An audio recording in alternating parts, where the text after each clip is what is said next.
What is up, guys? Sergeant Blake is here, and the new year is fast approaching.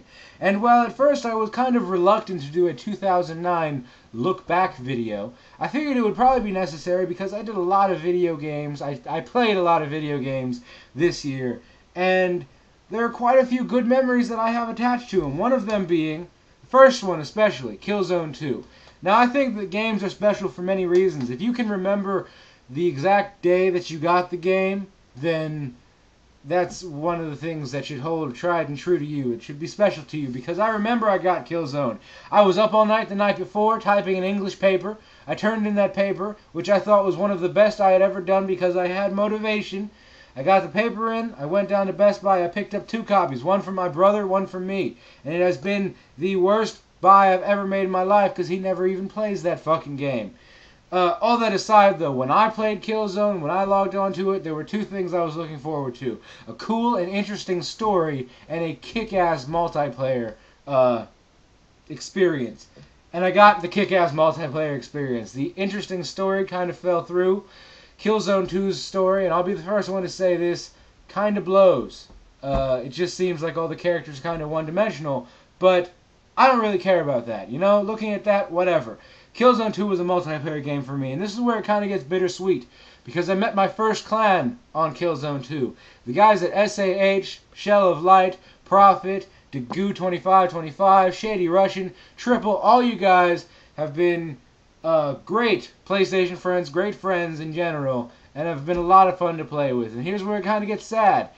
I like Killzone 2. I love Killzone 2. Probably, like I said, it's probably one of my favorite, if not my favorite, multiplayer games ever. And to me, it beats Modern Warfare 2 in every sense of the word. The only thing I wish Killzone 2 had that Modern Warfare 2 does is like a weapon modification system.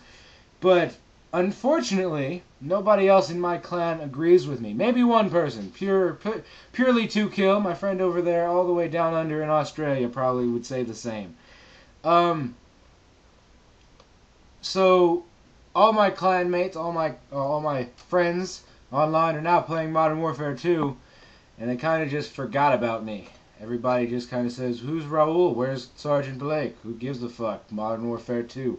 And that kind of upsets me, but whatever, you know? I mean, either they'll keep me there or they'll kick me out, and, you know, things will either be good or they'll be bad. But I still have those memories. You'll never be able to take that from me. Next game that I want to talk about is Resident Evil 5. I originally didn't have this game, or this particular game. I bought the normal edition and ended up buying the special edition later on after I traded it. I spent many hours on Resident Evil 5, beat it countless times, cursed Sheva's retarded AI, but loved the game 10 times over. Not better than Resident Evil 4 by far, but that's big shoes to fill, you know? Resident Evil 5, one of my favorites of this generation. Just in general, Resident Evil will definitely does it for me. Another game that I don't have with me because I traded it a long time ago because I was getting tired of it, but it was not to say that it's not fun at all, was Fallout 3, which I do plan on getting my hands on sooner or later again, but the Game of the Year edition. Fallout 3 was such an amazing game, just because it took, you know, RPGs, which I don't usually play, and it gave me a reason to like it. It didn't, you know, I'm not in this fucking beautiful forest area like most RPGs. I'm not running around mining shit. I'm in post-apocalyptic Washington, D.C., and I'm loving it. I probably have put in hundreds of hours on that, on both a good character and an evil character. I couldn't really find the reason to be a neutral character. That's kind of dumb.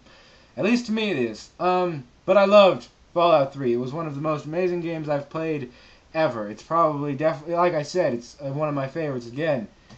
What else did I do in 2009? I became a trophy whore, and thanks to this game, who kind of facilitated that. Infamous, I spent a lot of time on. I remember when I first got Infamous, I finished it in like maybe 2 weeks or so. Went looking for those goddamn blast shards, and it took me another 2 months before I had found all of them and gotten my platinum trophy. But when I first got my hands on that platinum trophy, I knew that it was meant to be.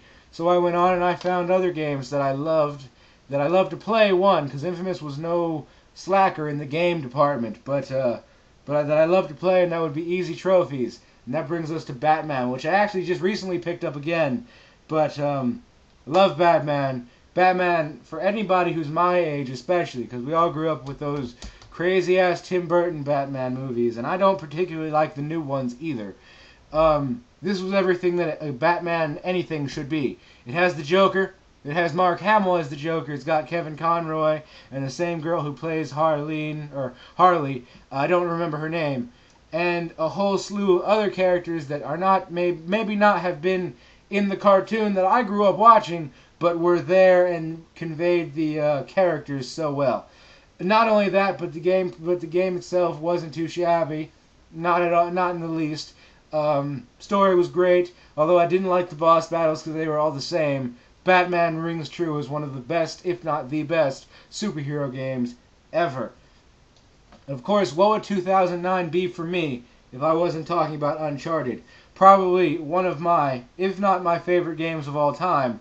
Uncharted 2 brought so much to the table. It has a okay length story. Of course, I finished it. Here's what I realized about Uncharted 2. People would say that the story itself is kind of short, but it goes about 10 to 12 hours. I managed to finish it the first day I got it because I couldn't put it down.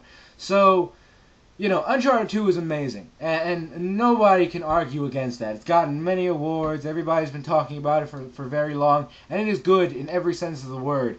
And you know, I wouldn't even be saying it if it weren't for Naughty Dog, because they're what makes the game so great. If it were any other studio, I think they could have messed this game up so easily. But they took it and they delivered in every way possible, and for that I applaud them, because not only is Uncharted 2 a great game that I spend replaying over and over again, but when I get tired of doing all that, which happens rarely, I jump on the multiplayer and I'm having a totally different type of fun. And I want to bring this up, and I saved this one for last because it's one of my favorites. Ratchet & Clank: A Crack in Time. Ratchet & Clank has been around for many, many years. I can't count how many, but very long time. And I've played, for the most part, all of them. I think maybe missed the one on the PSP. But Ratchet & Clank is one of those things that is near and dear to my heart, just for the simple fact that I've been playing it since I got my PlayStation 2 way back in the day. And the way that they finished it up, at least this was, you know, arguably the last one. And if it turns out to be the last one, then I'm totally happy with it like that. The way they finished it up, and the way that they've just been carrying on. I mean, they keep making Ratchet & Clank games year in, year out. And each time I put it in, I expect the same thing. And I get so much more. Because it's always the same gameplay, more or less. Maybe a few new features here and there. But every time I put it in, I'm brought back to the very first day I popped in the first Ratchet & Clank, and I loved it. And it's just like, it's nostalgia, and it's just a great way to end something. And, you know, don't end it on a cliffhanger, don't end it on a down note, just end it.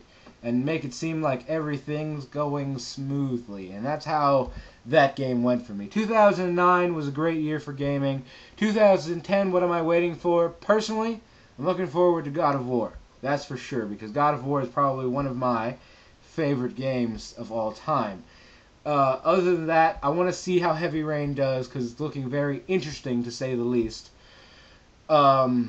Is there anything else that jumps off the top of my head? I wish I had Splinter Cell. I fucking want Splinter Cell. Because, personally, I like Splinter Cell more than I like Metal Gear Solid, for the simple fact that Metal Gear Solid makes no fucking sense, and 40-minute cutscenes way too fucking much.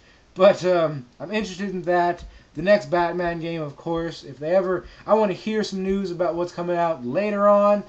But all in all, I'm just happy that this year is closed out on such a good note for me. Just looking back on all those games, I'm happy that I got to experience each and every one of them. Feel free to tell me what you've experienced this year, and which games have changed your whole outlook on what gaming is. That's it for me, guys. I will see you next year.